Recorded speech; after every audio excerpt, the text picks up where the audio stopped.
Welcome to Amy's Bookshelf Reviews podcast. I'm Amy Shannon, but you can call me Amy. Thank you for listening. Hello and welcome, and I hope all is well with you. Today I'm talking about books that were read in high school. I know it doesn't sound very interesting, but if you think back to when you were in high school, or even elementary school, or somewhere in between, that there were certain books that were mandatory to read. Nowadays, there's such a variety of books, and some are being banned because they're controversial, or someone doesn't like the subject they're on, and that is a big debate, especially within libraries and even public libraries. But when I think about some of the stories that I had to read when I was in high school, and some of them I enjoyed it. I liked reading the book so much that I made a note of it so I could read it later. And then there were books that I just didn't like. Sometimes it just rubbed me the wrong way, or I did not enjoy them. Or I also found authors that I liked, how they wrote and what they wrote about. And then there were authors that, even if they were like classic authors, I did not like what they wrote about. It, was boring, or I didn't like their writing style. To be honest, I'm not a fan of Hemingway. Big fan of Shakespeare and Walt Whitman and Ayn Rand. There also Edith Wharton, who wrote Ethan Frome. And these are just wonderful books. And I see why they have mandatory books that, kids must read. I enjoyed Tom Sawyer, but I did not like Huckleberry Finn. And my reason is because even though I know it was way back when, but they used that derogatory N-word in there a lot, and I understand that's how they referred to their slaves. But I am not a bigot, and I have a hard time having to read those words, and I've always been that way. I read what I had to in order to, write whatever the summary or assignment was after we read a book. But sometimes you have to push through something you don't like to read. Then I fell in love with the writings of Ayn Rand, and my favorite, she's author of Anthem and The Fountainhead and probably a million more that I can't even think of right now. But Anthem was my favorite of her work. And I hope to do more shows on other classic books that, I read in high school and I enjoyed, and I wonder, why didn't I go back and read that? Or there were classic books that, I didn't read. I knew about them, or I knew the plot line of it. It's like something everybody knows. But then, so I've read books that I've heard about, the classic books. Some books I like to read repeatedly, and then there are books that I would just read once, and then there's that, and then it's done. And I must say that I have several various bookshelves around my apartment that have books sitting on them, and they were read once, or they were I didn't get a chance to read them. And so I created an eBay used or pre-read books bookstore The information there is on my website, Amy's Bookshelf Reviews, and it'll take you to eBay. I'm old. Well, not too old. I'm, in my very early 50s. That's all I'm giving out. But, it's, I have accumulated so many books over the years. When my father was living in his apartment, he and I would share books. We would swap them out. We did that with our music as well, vinyls and CDs. We shared them. But the books were a really big thing. So if my father read a book that he knew I would enjoy, and vice versa, we would give it to each other. There are several times I gave him back his books, and I'm like, "Oh, Dad, can I read that book again?" And so I miss doing that with my dad. My dad is now in a memory care facility, and I really miss him. But I send him books and magazines, and I was told by the staff that when he's finished reading them, he shares the magazines, the books with the other residents of where he lives. And so I try to keep that connection with my dad. Because of my compromised immune system, I can't always see him, and he's not very tech savvy, so he's resistant to doing video chats at this time. I would love to do a video chat with my dad. Anyway, that's something that, reading just kind of, it gave us more to talk about, and especially my dad. My dad has an IQ of 162, and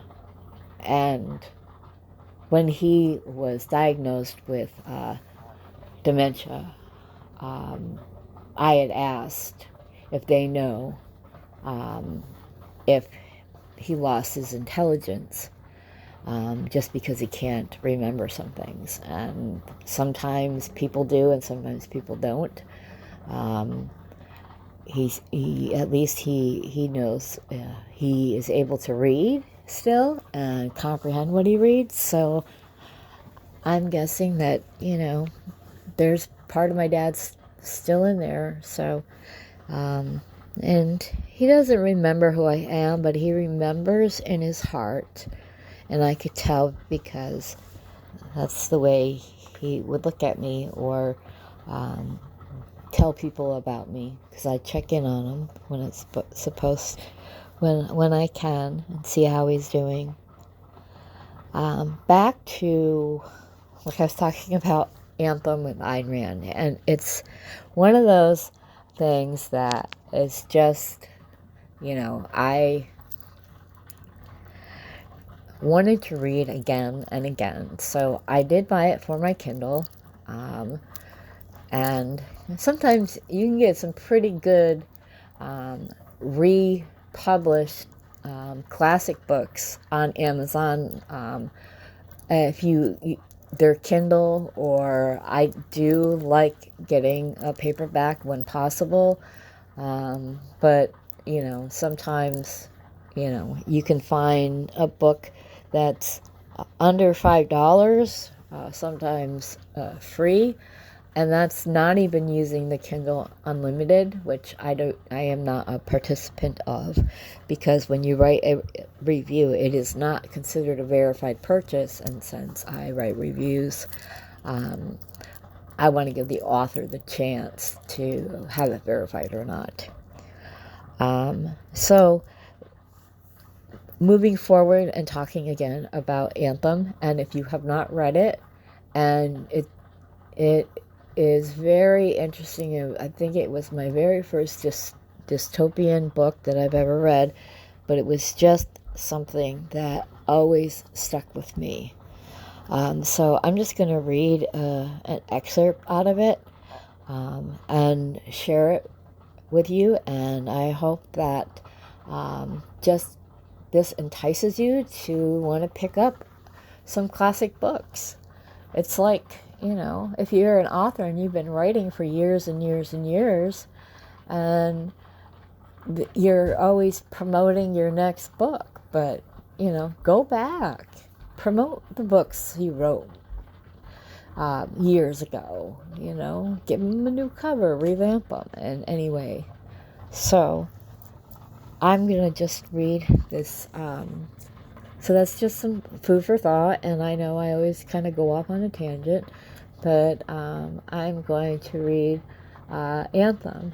It was originally written in 1938 by Ayn Rand. A-Y-N, Rand, R-A-N-D. Part 1.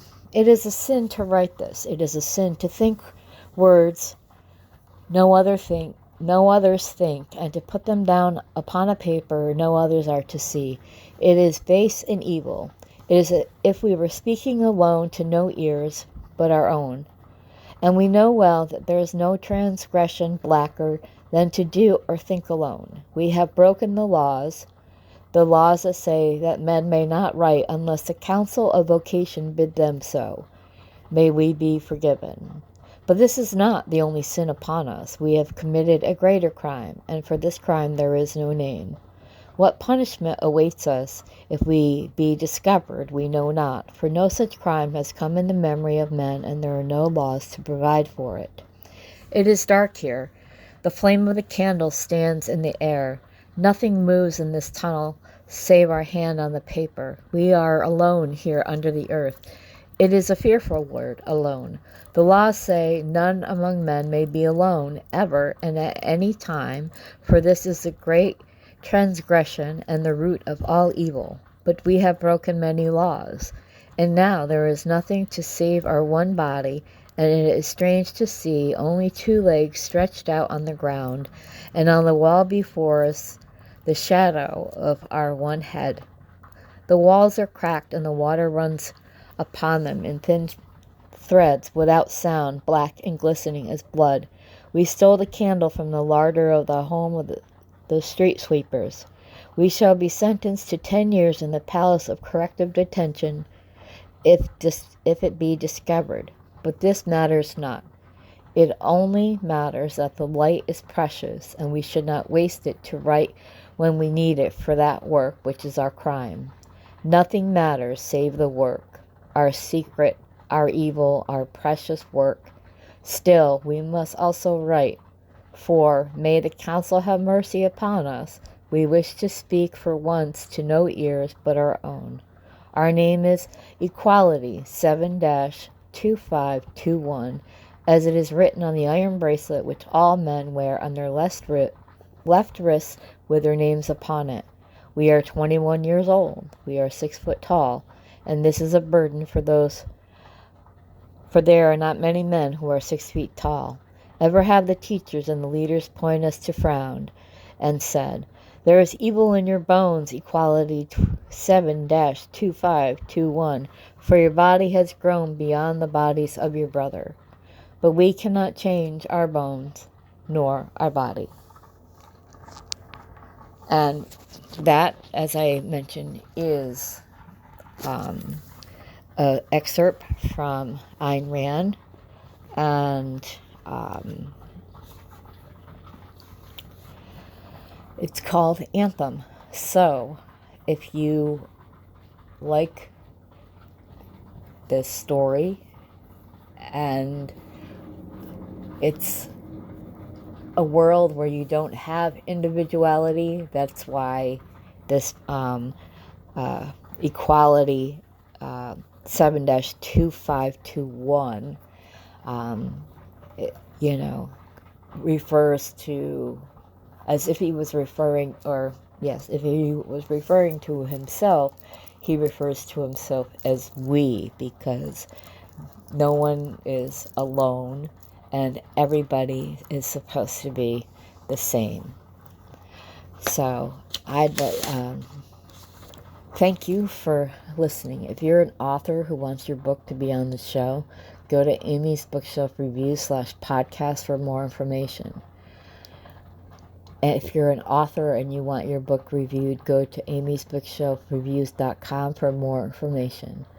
Thank you, and I'll talk to you next week because I have more and more things to talk about, especially things that we read as a child. This has been Amy's Bookshelf Reviews podcast. Thank you for listening. And always, be kind and stay safe. Thank you.